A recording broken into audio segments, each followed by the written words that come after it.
Sleep schedule for a 6-month-old baby from a pediatric sleep science expert.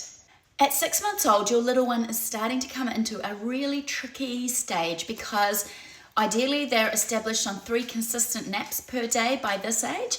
Across the space of 6 to 8 months, they drop down to just 2 naps per day. It can be really hard to know which nap to drop and what that nap structure should look like. I'll talk you through it. We would always recommend for 3 naps that they are doing a short, long, short nap structure.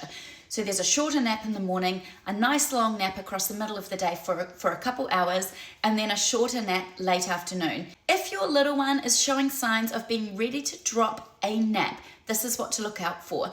They will be resisting their next sleep. They will be fighting, not going to sleep, being very wide awake.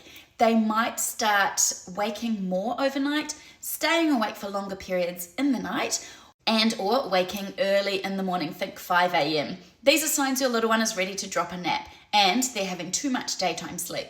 What we would recommend is dropping that late afternoon nap as the first one, and this happens around 6 months old. Ideally, this nap is a short one anyway, and you simply delete it.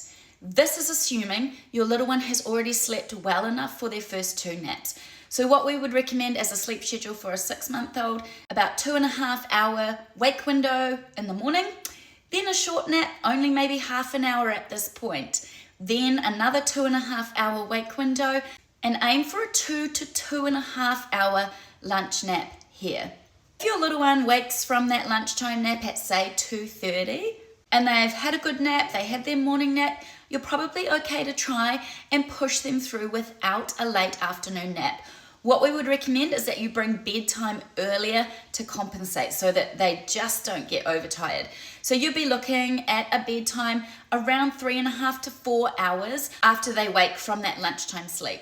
If they've had a short lunch sleep or it was fragmented, you're probably going to need to throw in a really short late afternoon nap about 2.5 hours after they wake from that lunch sleep, just to get them through to bedtime.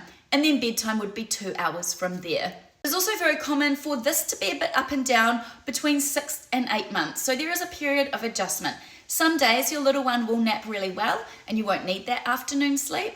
Other days, or maybe you're out and about, your little one might have a bit more of a fractured nap day and you probably need that late afternoon sleep thrown in to get through to bedtime. If you need more help with your little one's nap structure, reach out to us in the comments or download our app from your app store.